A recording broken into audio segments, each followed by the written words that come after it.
now we go to the panel discussion. As you have already been introduced to Philip, I will introduce the rest of the panelists. You may please switch on your cameras, please. We have Fatma Rachibali from UNFCCC. Fatma manages the biodiversity and climate change thematic work of the Nairobi Work Program at the UNFCCC. Fatma recent work has focused on climate information services in sub-Saharan Africa, political economy of climate change adaptation, and implementing and evaluating strategies for research uptake to inform decision-making processes at the UNFCCC. Sakile Kotketsu is a senior expert on linkages between biodiversity and climate change and has led various projects and programs promoting nature-based solutions. Prior to joining the GCF, where she functions as liaison with the UNFCCC, Sakile led the convention on CBD work on climate change.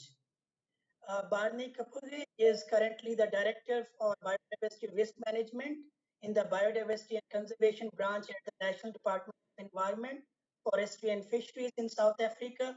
His current portfolio covers global change issues that include climate change, land degradation, alien invasive plants, to mention a few.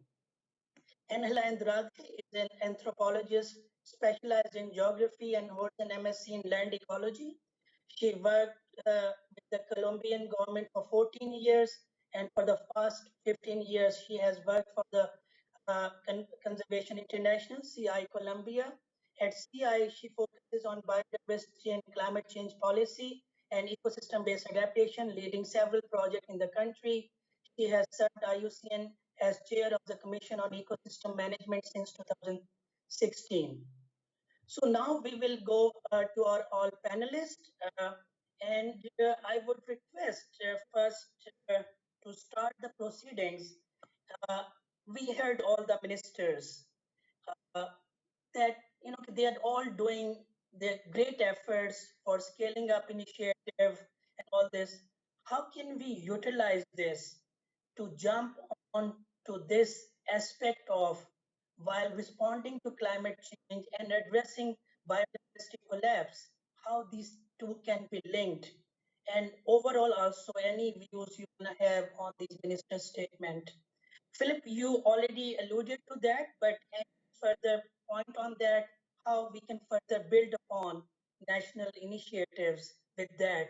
And you said, okay, going beyond environmental ministries. Any further point on that? Thanks. Yes, I think it was very impressive to listen to those 5 ministers with their really strong views on EBA, and I think the international exchange of projects and success stories is very crucial, and I think we can convince many countries with those statements and with concrete projects that are working well. And of course, I also really like the mentioning of green recovery, green jobs, because that's crucial in the actual situation we are sitting in. And the idea that EBA, as part of adaptation, can play a role in the recovery projects is very important. I think many people need to be convinced about that.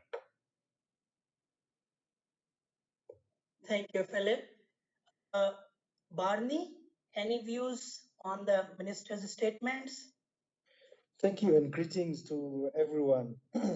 So for me, actually, what I liked was the very start of the statement by the Minister of Environment from Egypt. I mean, that's a powerful statement that she made. She said that, our solutions are, in nature, basically, something like that. We tried to capture it. So for me, that's an engaging statement, especially if you want to engage a range of stakeholders, more especially the private sector, because then they sort of engage with you because you need to unpack that to say, what do you mean by that? And then she brought in that aspect of green recovery as well. So those kind of linked in nicely, very well. But again, what I liked was something that was mentioned by the Minister of Environment from Peru. I think I was trying to catch up because, like sort of lines where you had to read because she was speaking in Spanish. So, but what sort of emerged strongly for me, which that resonated with me, is the issue of land tenure, for instance. On the landscapes that we work on, there's different land tenureship, and therefore it means different stakeholders. So the way we engage with them again is critical. And from experience, actually, we tended to overlook that stakeholder engagement process. And it needs to be as elaborate as possible to make sure that everyone is on board and everyone understands that, why are we implementing this? And this is the common goal that we are all going to achieve. And this is how we are going to reap the benefits once actually we work together towards the common goal that we've all understood and agreed upon. Thank you. Thank you, Barney. Uh, Fatma, what's your views on the statements from the ministers? Any reactions? Thank you, Ali. And absolutely, it was really fascinating to listen to the statements, very wide ranging and really interesting work that's being implemented across the different 5 countries. One of the things that came to mind was the models of engagement and learning. And I think something that Philip alluded to, the cross learning, that kind of there are opportunities for cross learning to be able to capture at a national level different contexts, but also within the sub-regions where there's a chance to actually showcase that learning for scaling out rather than scaling up, but scaling out learning so that it can be taken up by different not only ministries, but also different communities of practice. I mean, the three things that kind of popped up around context, bringing different communities together to really mediate conversation, understanding, and the trade offs that need to emerge as a result of deciding what that landscape will be used for, that ecosystem will be used for. So I think there's a lot of really rich learning emerging from the country, and I look forward to watching more of these case studies. Thanks. Thank you, Fatma. Anila, you've been engaged in this sector for a long time, and one of the point years when EBA term was coined and all this work being done, and have experience both in biodiversity and climate change. What's your views? The two ministers were from your region also.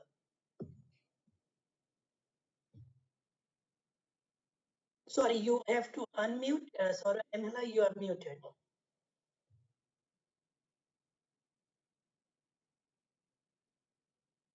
You are sorry, you are still mute.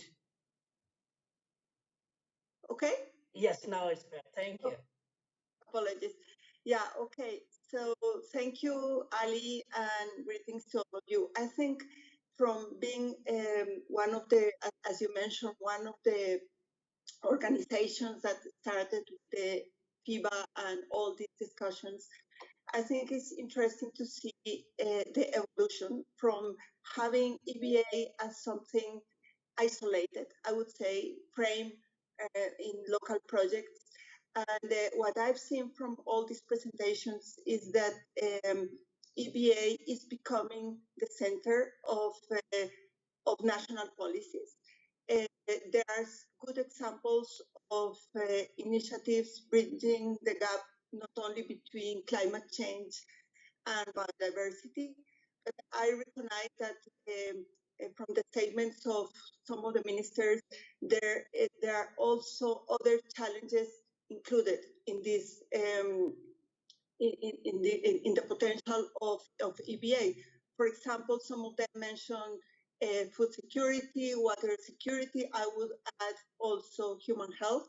So I think that nowadays EBA is seen as something that goes beyond these specific projects to become something like the core of some development policies. So I think that this is a very important change and evolution of the concept.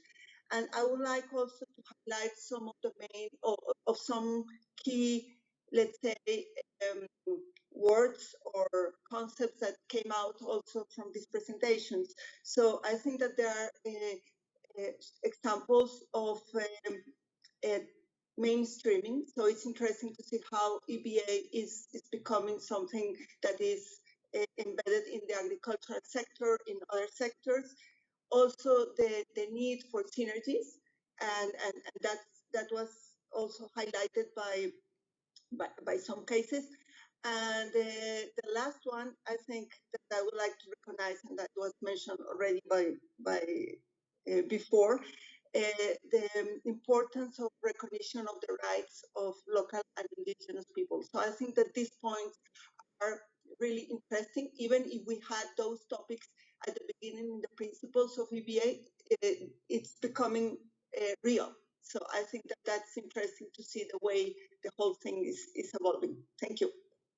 Thank you, Angela.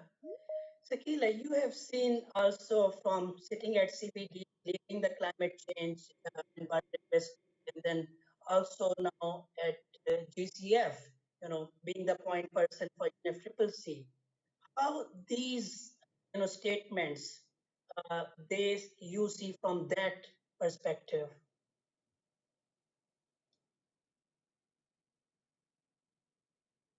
Okay, thank you, Ali. I hope you can hear me properly. Yes. Yes, we do. From a global perspective, I think it's really encouraging to see that we have moved from EBA as a sort of outlier. You'll remember that in the beginning it was very difficult to get anybody in the climate change community to even think about EBA as a concept or its applicability. So it's really good to see that it's moving now into the mainstream of climate action and climate response. I just wanted to also pick up on one of the points that the Minister Rodriguez made, where he highlighted that they've been able to restore 30% of their natural forests. And I'd just like to highlight that Costa Rica has done this while actually growing their economy. And there's a false dichotomy in many people's minds that you can't protect the environment and grow the economy at the same time. And I think that this example of how EBA can actually help to restore degraded ecosystems, to maintain functioning ecosystems, while at the same time growing the economy. It's the same situation that we saw in South Korea, where from 1950 up until the 1980s, that South Korea was able to restore over 60% of its degraded forest, while moving from being one of the poorest countries in the world to being one of the richest countries in the world. So, that's what I'll say for now, and then we can talk later. Thank you, Sakile. Okay, so that's great to see, that there is political will, which is so critical after global policies and all that, to take into implementation, and then investment is at the national level also goes into that. So there are some good case studies coming up, and we will be working to compile more, working with all the participants also here. So I'll encourage all the participants, please do put your questions and observations, and we will be asking the panelists about those. So you may even put it in the comments here in MS also. Many people behind the scene, they are working on that, and they will keep forwarding those to me. So please feel free just to put your comments or questions. Please try to keep them as precise, and that will be very helpful. Okay, let's see now overall at the policy level. UNFCCC since 92, been trying to bring, 3 conventions started, and the linkages started, how to take this forward. And then UNFCCC climate change became such an overwhelming and big issue that it is dominating our decision making and all this. So with that scenario in mind, Fatma, you are working, and then your work will also contribute towards the Glasgow COP and all the initiative you are taking at Nairobi Work Program and UNFCCC. Would you share that, what's going on, what are the plans, and how we can strengthen this link? Because that's so critical that it's like a framework. We think, first economies are critical, and then you forget biodiversity and social aspect, or you go into that. So many times in world, we are polarized like any other issue. How to decrease that polarization, because one cannot be achieved without the other. We cannot reduce poverty without investing into biodiversity. We cannot conserve biodiversity without looking into climate change. So all go hand in hand. So global climate initiatives and UNFCCC, over to you.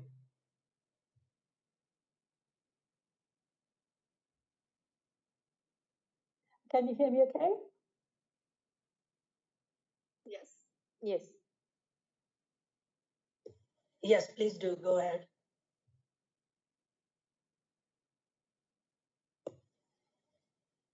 Sorry, it seems now you are frozen. So this was the Murphy's Law I was sharing initially. Could you try? We can't hear you. I think she is mute. Not mute. No, she's not muted.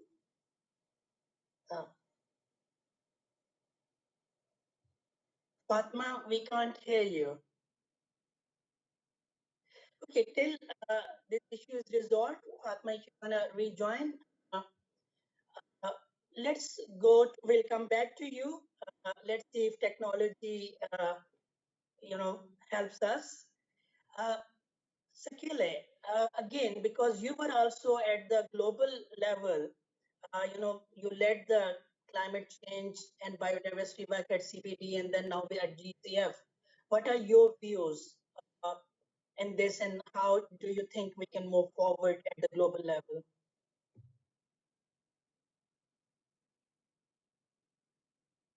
So you're mute, sorry.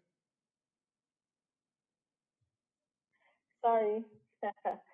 I just wanted to say, I want to just, before I begin what I was going to say, I just want to reiterate what the minister said this morning was, biodiversity and ecosystem services are important for the global response to climate change.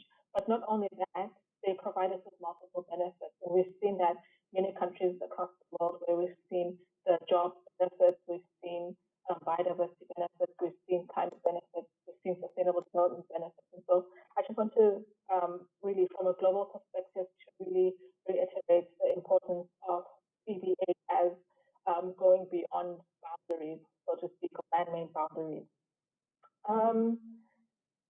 At the global level, a lot has been done in terms of providing policy guidelines or policy guidance for EBA. So, what is EBA? How can we undertake EBA in a sustainable manner? And what are the tools that are available in terms of designing and implementing EBA interventions? I'll just talk briefly about what the CBD has done, then briefly about what the GCF is doing. In terms of the CBD, in 2010, the Convention on Biological Diversity, they recognized that EBA is very important in terms of responding to climate change, both in terms of improving resilience, but also in helping people to adapt to climate change. And they said that EBA incorporates biodiversity and ecosystem services into an overall adaptation strategy that helps people to adapt to the adverse impacts of climate change.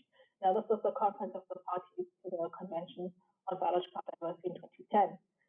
The CBD then built on this work and in 2016 produced a synthesis report on experiences with the implementation of EBA and then ecosystem-based disaster risk reduction.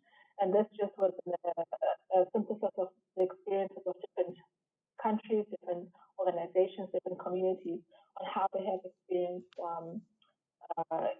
EBA. And then in 2018, the CBD built on this work to produce the voluntary guidelines for the design and effective implementation of ecosystem-based approaches to climate change, adaptation, and disaster risk reduction. And as the name suggests, these guidelines are voluntary, but they're very useful in terms of providing a framework for different levels of government, different organizations, different parts of civil society who are interested in engaging in ecosystem-based adaptation. A lot of the things that have already been discussed today, for example, the policy guideline, the policy framework that could be used in terms of mainstreaming, in terms of multiple benefits, in terms of safeguarding biodiversity itself, were covered in those guidelines. Turning to GCF, GCF is the world's leading dedicated climate fund, and was established in 2010 at COP in Cancun, and it started operations in 2013, started making investment decisions in 2015. When you look at the GCF portfolio, for example, the GCF seeks to have an impact in 8 areas, 4 for mitigation and 4 for adaptation. One of the mitigation areas, drought areas that GCF seeks to have an impact on, is based directly on nature. So it's about sustainable land management, sustainable forest management. There's also one area under the adaptation result areas, which seeks also to use nature, EbA, to help communities to be resilient to the impacts of climate change. If we look at the investments of GCF, the most recently available, publicly available information on GCF investments from the 31st of December 2019, you'll see that GCF has invested over $700 million US, or 14% of its total investment on projects that contribute to these 2 reserve areas. There are other reserve areas that are peripherally responding to EbA, and obviously then if you look at those, the investment goes up. But basically those are the 2 numbers that I wanted to highlight, which is over $700 US and 14% of the total funding portfolio. Thank you. Thank you, Sakila. This is very useful and good info. And to start this, Fatma, are you there? I see you. I am back. Okay, Apologies great. for that. Yeah. No worries. If camera is coming in the way and bandwidth or technology, so that's fine. If you don't switch on your camera and then speak. So over to you. That'll be better. Yeah. Okay. Thank you. So over to you. Great. Firstly, it's a pleasure to be here and participate on this panel. I look forward to the conversations we'll have after our presentations.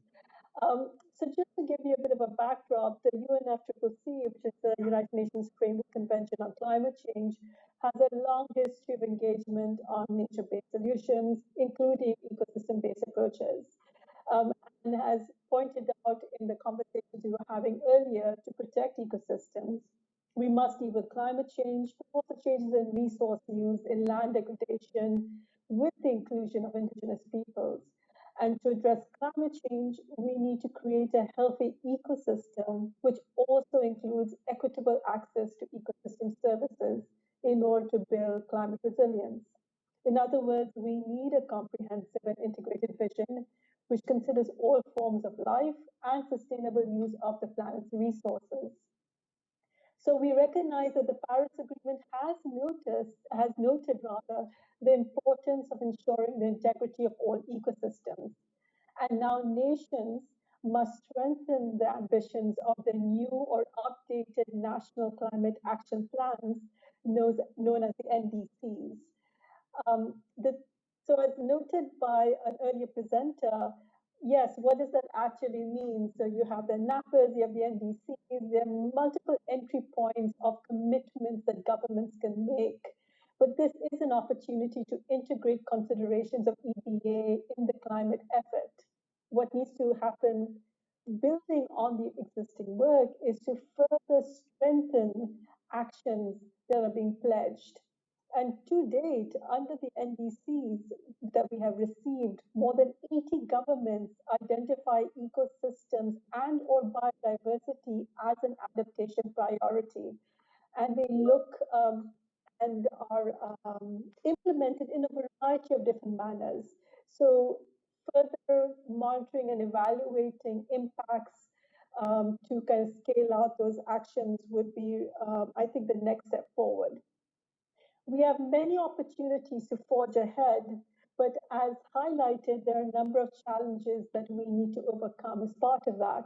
One is about scaling up investments of ecosystem-based approaches to adaptation and mitigation, but also the measuring of effectiveness of efforts. And one of the other things that we're looking at is to use ecosystem-based approaches to address the needs of vulnerable groups and communities.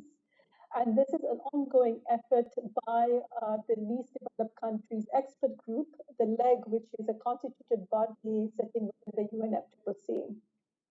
So I specifically work with the Nairobi Work Program, which is a knowledge to action hub on adaptation and resilience.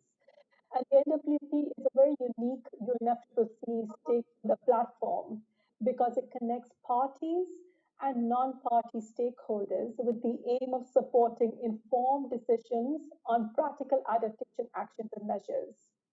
So the NWP does this in collaboration with its partners, which to date are over 400. And with our partners, we actually respond to the needs of parties.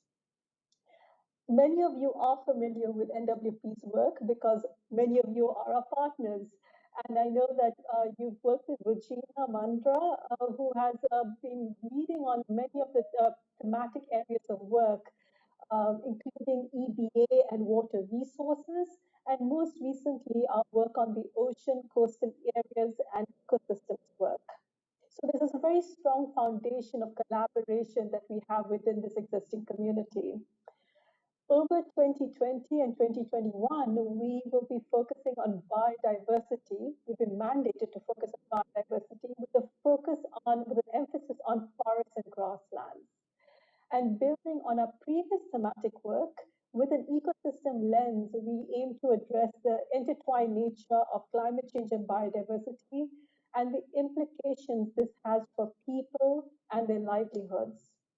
But we can only really do this with the insights, expertise of practitioners, researchers, of indigenous peoples and representatives, as well as all the kind of government, for example, the case studies shared by various governments. Those are fantastic pieces of work and evidence to build on. So through our work, we seek to identify existing knowledge gaps and to work with the FIBA network to co-design actions that can inform the work of parties and non-party stakeholders. So if you'd like to learn more, get involved, get a sense of what we're up to, I will share the email of the NWP with you all, and I'd love to continue this conversation. And I know that we'll be definitely working closely with FIBA over the course of the coming year to further enable this work to move forward. But before I finish, I'd like to kind of emphasize that COVID-19 has without a doubt laid bare the deep inequalities that threaten the achievement of the SDGs and the Paris Agreement. But it has also created a space to be reflective and develop insights for the many opportunities for transformation. We are continued to be reminded that humans and nature are deeply interconnected, that big policy shifts are possible in a time of crisis, and our creativity and innovation can further enable the change that we seek. So, as part of the economic crisis ahead, we do need to keep that in mind, but also be critical about how we examine our current interface with nature. After all, we can only operate within the ecosystem's carrying capacity, and we can definitely not reinforce regular business practices that degrade our environment, climate, and society. So with that, I'll leave it here, Ali. Thank you, Fatma. Very useful. And you alluded to different knowledge sharing, information, and all this. And then also your end about in the COVID situation. Let's start, maybe have some questions we are getting. And to all of you, if you're finding difficult to comment at MS Teams, you may just click to the other screen of the tabs and in the comments, you please put your comments there, and our teams are monitoring that and they are forwarding me. So to all of you, very quickly, some comments coming on this, and as Fatma, you ended your thing on COVID. So the question is this: in COVID scenario, quite obvious but very important. Uh, Hari from RIA is asking that linking EBA for upscaling at national level is critical for all this. And post-COVID recovery, everybody is taking that, and then environment, climate, EBA, others, those will be sidelined. So this is a big challenge, we all know. But in this scenario, and again, one question was that as Egypt minister said, engaging youth. One question is also that these are very technical issues. How we can bring youth and decipher this technical into something where we can engage them and to sustain their engagement going beyond just advocacy. So, any reactions to these two aspects? I'll start with Barney. Any thoughts? Yeah, I think we are in an era where we need to think creatively now, going forward, the way we basically approach things. So EBA, I think, is well positioned, in my opinion, in that it brings together, the various components that we need, which is basically biodiversity, people, and people using biodiversity to adapt to climate change. So again, this sort of brings in that notion of green recovery, in that many countries actually already are positioning themselves to, I mean, including us and several countries across Africa, to rehabilitate ecosystems. Unfortunately, in South Africa, we've had one of the sort of well-known programs that have been running now for years. And these are called Working for programs. So they employ basically women and youth in the space of rehabilitating, the environment. For instance, cleaning of oceans to release more water into river streams that benefit the downstream economies. So basically, for us, it's a question of building on that, so that we can scale up. And as we scale up, we're able to employ more people. We're able to, and by the way, these programs are not only employing, but they've now sort of brought in a new approach of training these young men and women so that they are skilled and upgrading them to what we call citizen science. They play a very critical role in monitoring, especially where interventions have been. So, thank you. Anila, at the country level, how do you see, COVID challenge coming, and then also, we have seen over the last couple of years, youth playing a critical role. Their voice is becoming stronger. So how to engage them in these, going beyond advocacy and then technical issues, and then, sustaining that motivation and interest. Any views or observation on any of this? Well, I would say first that it's. I think that the this COVID crisis raised the disconnection that we have with all the main themes that are really affecting the sustainability in general. And we are at the moment, and this is a result of the climate crisis, the biodiversity crisis, and also the complexity of all these topics that at the end are all connected. So I think that the important thing is the recognition that all these topics are really connected, and that in that regard, in Colombia, we have been discussing the importance of using the One Health or the One Health approach, let's say, from that is also part of the work of the CBD and the World Health Organization, because we need really urgently to reduce future risks to new pandemics. And we are all vulnerable in our countries with these high deforestation rates that are affecting us in the Amazon and in other places, they might become future areas for new pandemics, and we have to be aware of that. So I think that that's important. In the case, for example, of one of our previous projects, we started also trying to make the connection with the outbreaks of malaria and dengue, and there was a very close relationship between climate variability and the outbreaks of these two diseases in the Amazon, for malaria, and in some of the Andean municipalities for dengue, because there you also have some cultural ways of storing water. So I think that this is important, and there is really a need to address all these topics in an integrated manner. Otherwise, we are increasing the risks. And regarding the involvement of youth and women, I think that some of our activities on EbA, for example, were focused on schools, and the schools became the main center for interaction, and not just for capacity building, but interaction between different age groups. And I think that that was very successful, because it's also a way to engage children, youth, in understanding the problem. So they have been the core of some of the monitoring activities at community level. And well, I must say that in the projects in which I've been involved, women play a key role, because they are the ones who are managing the territories. They are the ones who are leading the restoration activities.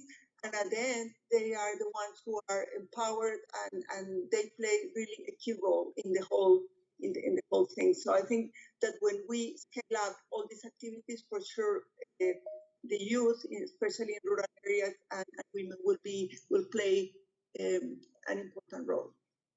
Thank you, Enla. Now we are getting many questions. So I know, Philip, you have to leave at 3.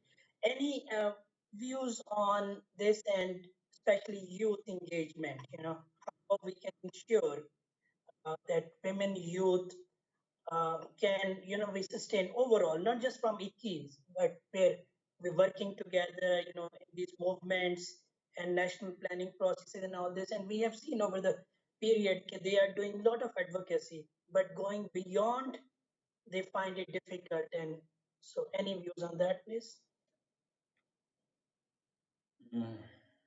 Okay, having another technical glitch.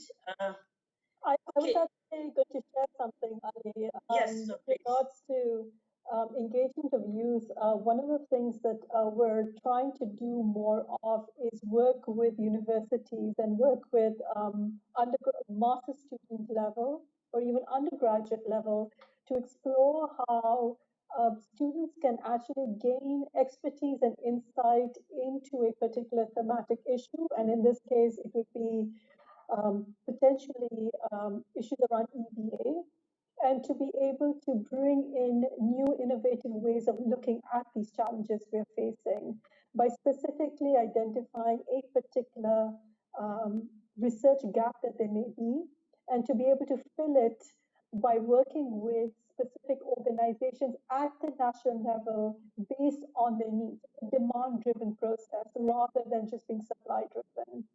And I think that's a fantastic way of creating a generation of new thematic experts who may look at these issues with very different insights based on not only their youth, but also their understanding of the complexity of the issues at hand.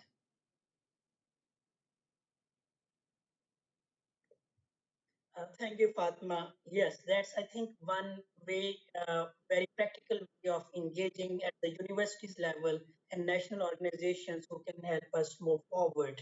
And I remember one study we just did together with you and Yale in Peru, Mountain EbA flagship project, where we looked into the effectiveness of on-field. So that was really good. So thanks for alluding to that. Philip, back to you. Yeah. Can you hear me now? Yes. I'm really sorry, I wasn't able to unmute myself. I know the sign. I know where it is, but it wasn't able to. Well, I agree with what Angela said and also Fatma. First of all, it's all about explaining people how things are related to each other. The minister of Egypt said the year 2020 is the super year for biodiversity, but it was also supposed to be the super year for climate change and tackling climate change. So I think EBA is the perfect bridge to bring those two things together and fight those two challenges together. And I also think in Germany we can say that the engagement of the youth was really, really important for us in the government. And I think we have been much more successful with regards to our climate agenda than we.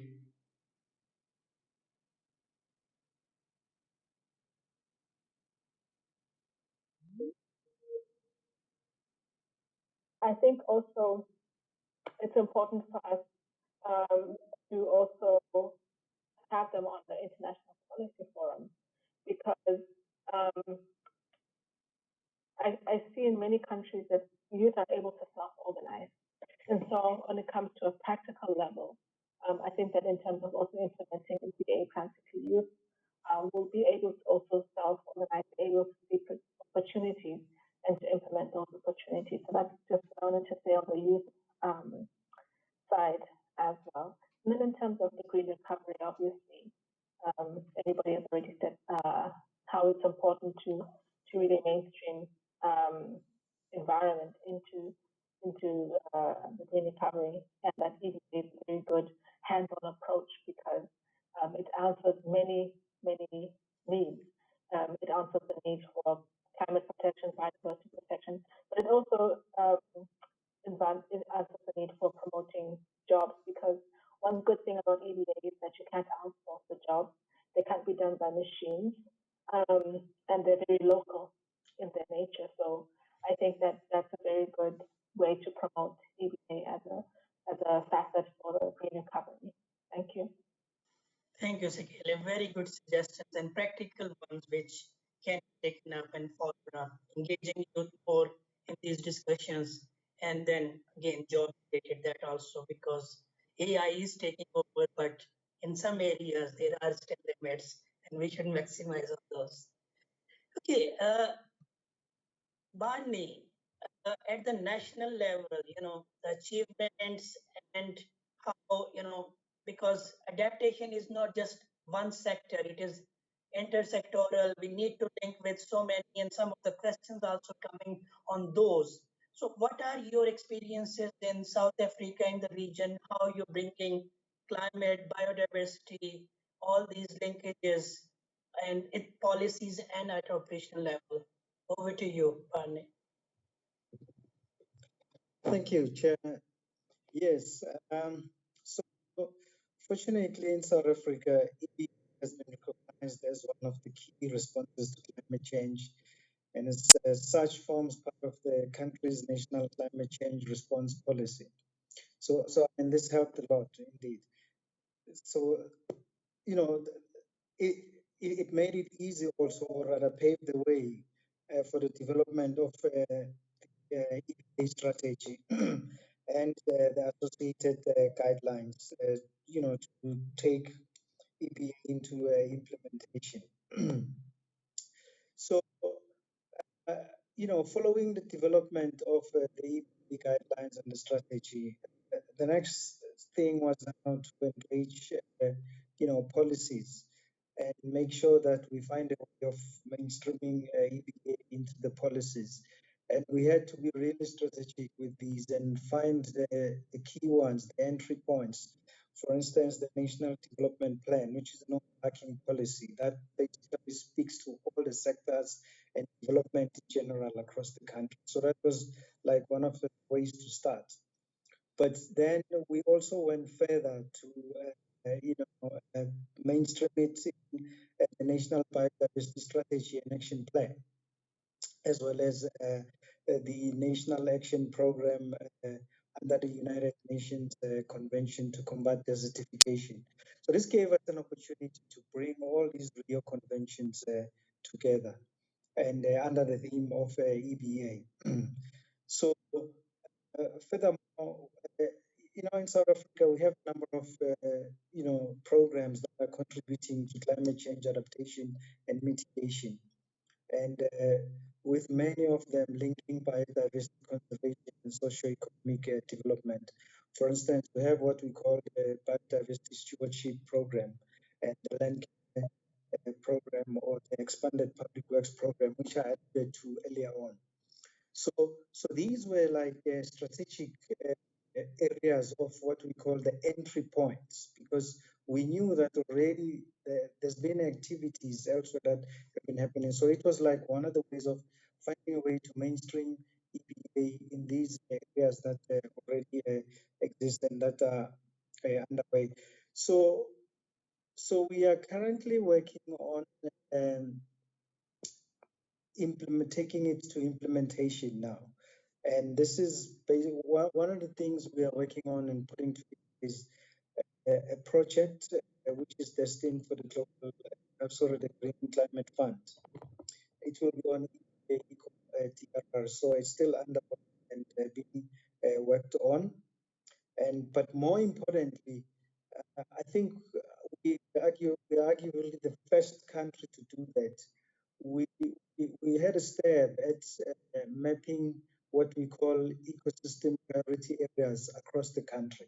In other words, areas that offer opportunities to implement EPA projects. And we've mapped it at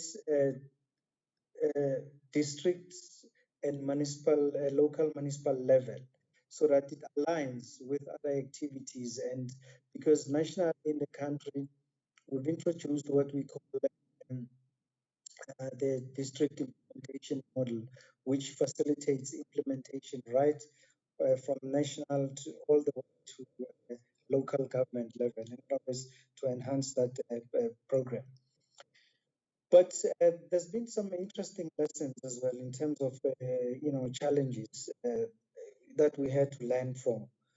Things like if there's no proper governance or coordination mechanisms, then you start running into challenges, because you need these to facilitate the common understanding towards the specific goals that you want to achieve through ecosystem-based adaptation. So the other thing that we find, like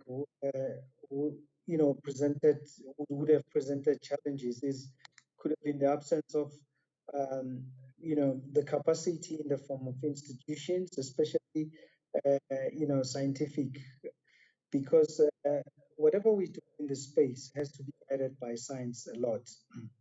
And also the issue of resources as well, I think it's important. And earlier on, we had the Minister of, I think, Minister of Environment or the former Minister of Environment from Costa Rica. He spoke about the issue of incentives.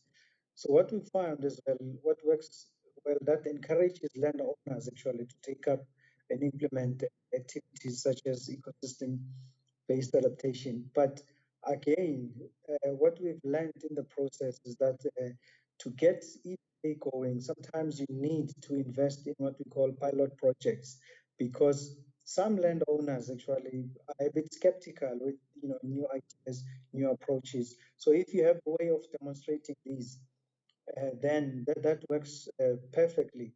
And it is through partnerships that we are able to achieve this. For instance, partnerships with the NGOs like Conservation South Africa, who actually have fascinating, interesting projects in the country. To mention one, we partner with them, we're able to test certain ideas and things on the ground, and that helps a lot because it encourages the uptake. But other achievements actually that are enhancing the uptake and the implementation of EBA is, for instance, the launch of the community of practice, South Africa's community of practice on EBA last year actually. It was well attended, and it was a partnership again with NGOs, and UNEP was part of that as well. So it's a platform we will be exchanging ideas, looking at developing tools. For instance, one of the discussions that we've started is looking at innovative financing for ecosystem-based adaptation, because we anticipate that at some point we may run into challenges of getting EbA funded, and as we've heard on that, there's sort of competing demands now. So how to make sure that we start positioning EbA very well so that it doesn't lose track. And also we are preparing ourselves to explore and test other tools on the ground that will enable uptake by different, land managers, different land tenderships. Testing, one of the models that we're looking at is the VRK model, which has been tested, I think, in Australia before. We found it resonates with us. VRK for understanding the values, V, of the people and getting to understand their relationship with the land, and working together for R to understand what sort of research needs need to be brought forth and how to incorporate indigenous knowledge and so on. Okay. So, yeah, thank you. Thank you, Barney. Some more questions coming, but before that, Angela, your experiences from Colombia and the region, please. Thank you. Thank you, Ali. Well, I would say that in Colombia, we started promoting EbA back in 2006, when there were EbA was not really a concept, and we were talking about climate change adaptation. And in that moment, the issue of adaptation was seen as something not that relevant compared with mitigation. So even at the national policies, it became being recognized very slowly. So it's interesting to see the way the concept has evolved. And we started pilot project in 2006 until 2011. And since then, we can say that there are at the moment, at least under the umbrella of EbA, many projects and initiatives implemented by the government, NGOs. Nowadays, the Minister of Environment announced last Friday, when we had the World Environmental Day, that there are more than 300 initiatives in the country. That's interesting to see that the idea of EbA and also nature-based solutions is becoming a very important initiative or concept in our policies. So I think that it's important to see that the government is considering those activities as some of the main ones in the current National Development Plan. We have also a climate change law launched in 2018. We have a National Adaptation Plan. We have many initiatives that are established at national level, but I would like to highlight also the relevance, and this is one of the outcomes of some of the projects in which I've been involved, but also many other organizations that are working on that. It's the importance to engage with the local policies and subnational policies. So, because it's important to have the national government giving orientations and promoting these initiatives, but it's more important to have the local plans, the land use plans, where you have the municipalities, you have the local stakeholders engaged and committed with EbA. So I think that that's one of the main outcomes that we have achieved in areas where we have some of these projects that are close to national parks. Is also very important to see the way in which the National Parks Administration is also introducing all these EbA activities as a way to really guarantee the conservation of biodiversity, but also to develop or to consider possibilities for the local communities, no?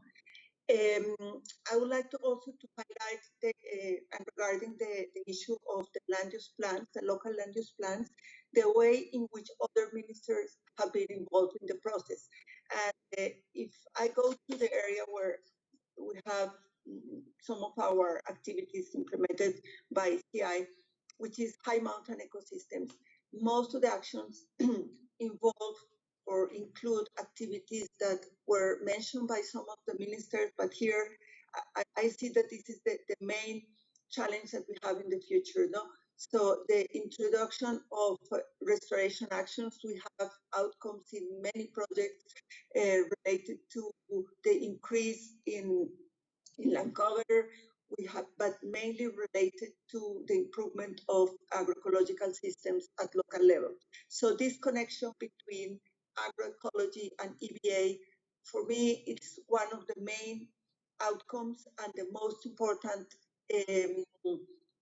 ways to really implement EBA, and also regarding the the post-pandemic period, in which we have interesting results in soil recovery. For example, we introduced concepts like regenerative agriculture, where the soil improvement is one of the main outcomes.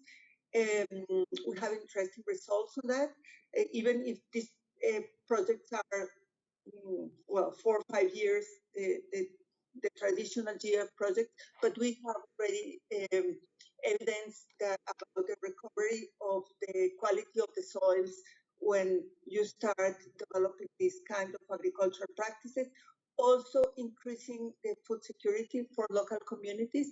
So it's also quite interesting to see the number of home gardens that have been established, the way in which the communities have really introduced or reintroduced traditional crops, and so in a way that they can really guarantee their own sustainability. And in areas not far from cities, it's also important for the future to really promote um, the market for all these products and guarantee the food security of the cities like Bogota, for example, or other cities. And that's becoming a very important issue under these pandemics, because all the cities, we all need basic vegetables, food, and most of those products can be easily produced in the areas that provide water services and other ecosystem services to the city of Bogota. So the results of these initiatives go beyond what is the typical indicators that you have in these GF projects, that in our case were mainly focused on water regulation. And so we have results regarding the enhancing of biodiversity in those areas, the improving resilience of the local community, capacity building. That is a third important topic that we have also developed, and that's the strengthening the local communities. And in addition to that, I want to mention that the government established, and by initiative of some of the organizations, but now it's something that is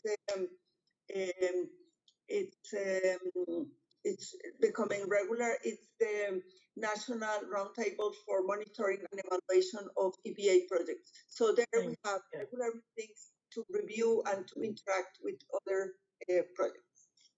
Thank you, Anna. Very good and comprehensive experience sharing from there. Your intervention also leading to a very interesting question we got from Plan Adapt.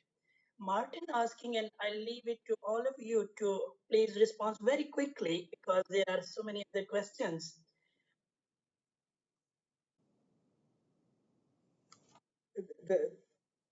So the approach was multi sort of faceted, but mainly informed by science. So we work very closely with a range of stakeholders, like I said, scientists, to assist us depending on what is the question that we are, interested in answering. For instance, we're looking at, we know the impacts of climate change are going to play out as follows because we've done the science, we've modeled that, and then we work together in developing the scenarios in terms of managing that system that we are looking at. And that actually builds on or feeds into policy in terms of how to regulate, this system once interventions are made. So it depends again on the nature of, the sort of problem statement that you're working on. Thank you. Anyone else want to pitch in about public and private good and instruments being different, so should not be mixed up?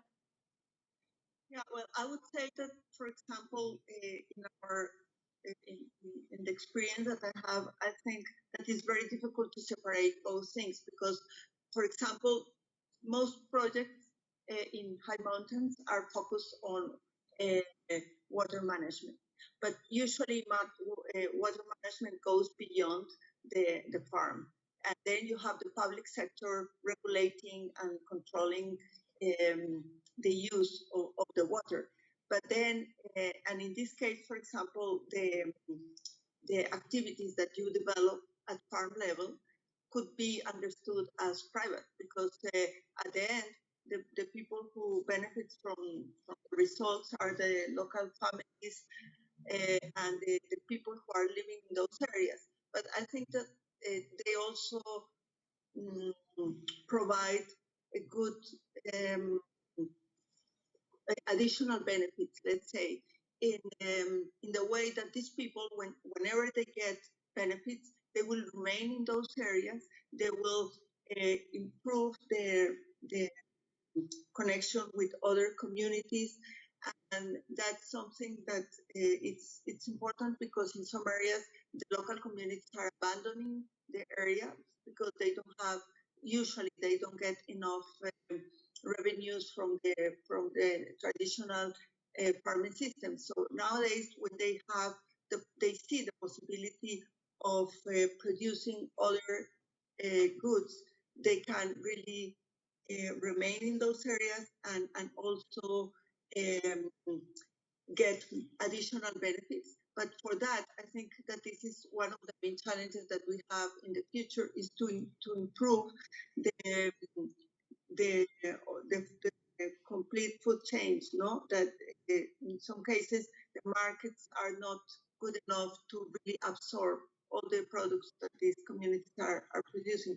But I think that what is interesting to see with EbA is that it's going beyond the traditional way of looking at projects to something that is embedded in the local and national policies, and also the private sector as such, no? Independently. So private companies are also looking for ways of introducing EbA or nature-based solutions as a way to guarantee that they are really doing well, reducing the risk, no? Right. We are almost at the end. One generic question I'll just ask all, and please just 30-40 seconds, everyone. It's how, civil society movements overall globally quite strong, and how to incorporate in their work, which is focusing more on social equity, but not necessarily they are looking into their goals, environmental concerns are not incorporated. Just your views. You've all been working and have directly or indirectly with civil society and interface are there. How we can make them realize that all these, end of the day, we all believe in sustainable development. I'm using the word sustainable development and belief also together with that, because we are sold on that until and unless these three pillars, ecological, environmental, and social, are they are integrated, nothing sustainable will take place. How to bring different actors who are not there how to bring them, especially the civil society, part of that. Last 30 seconds, one. Let's start with Sakila here. Okay, thanks, Ali. I think that the most important thing is to realize that civil society is not one thing, and that there's different types of actors, even in the social sector of civil society. And so the answers that we give would be basically very generic. But I think that we're seeing a blurring of the lines between environment and social sectors in the civil society space. So, for example, you'll see that a lot of if you look at the large international NGOs such as Save the Children, Oxfam, CARE, who are mostly looking at humanitarian aid, who are mostly looking at social upliftment, you see them moving into the space of climate change or biodiversity because they realize that you cannot sustain any kind of social upliftment programs, you cannot sustain any kind of humanitarian program if the very basis of people's livelihood is being eroded. So, for example, we know that Pavan Sukhdev and his team called nature the people's GDP, the woman's GDP. And so, if you cannot sustain that GDP that is important for people, then you cannot, So I think that if we look at EbA and the fact that EbA is about helping people to adapt using nature, using biodiversity and ecosystem services, that is where the environment and social sectors converge. Yeah. Okay. Fatma, any last thoughts on this or any other? Very quickly, please. 30 seconds. Thank you. Yeah. I think there's a huge amount of work, ongoing work taking place. And it's not so much about us asking them to join us, but also us creating spaces for our interaction with them. A little bit what Sakili was saying earlier about ensuring that the youth are invited to panels, kind of going into spaces that may not be familiar for us. And also engaging with what one would call unusual suspects, if you will. So that there is a broader conversation being had because the ongoing work is tremendous. Nobody's sitting back and watching things unfold. People are actively engaging on a variety of different issues at a community-based level to NGOs, to international NGOs, and so forth. So I think it's about building a stronger, cohesive collaborations and to be able to capture the learning that's emerging from the activities taking place. Thank you, Fatma. And the last 30 seconds, please. Yeah.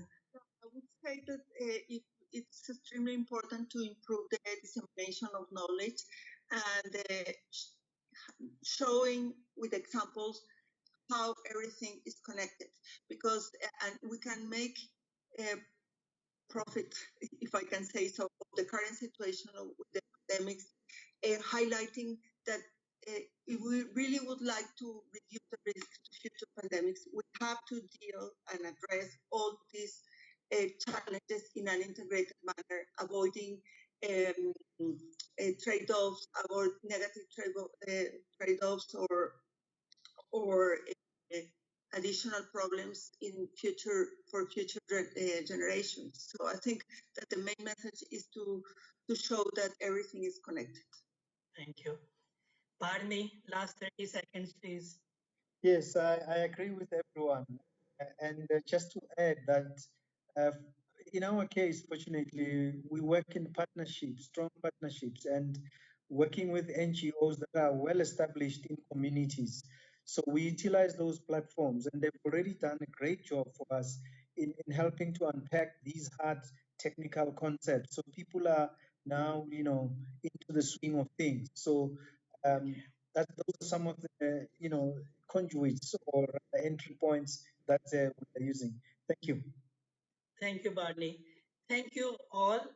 It's just wonderful and enriching, but so many other questions, but time constraint and all that.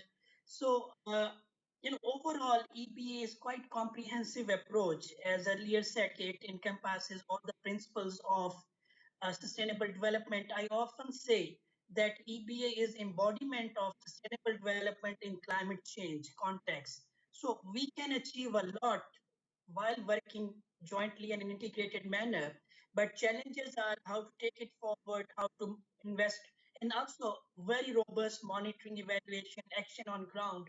So action on ground is critical, and that is our next section also. So I'll hand over to Oli to take you towards that session and what will happen during that in next coffee break. So over to you, Oli, and thank you very much, Fatma, Sakile, Anela, and Barney, and Philip who was left. It was just wonderful having you, and we look forward working with you all.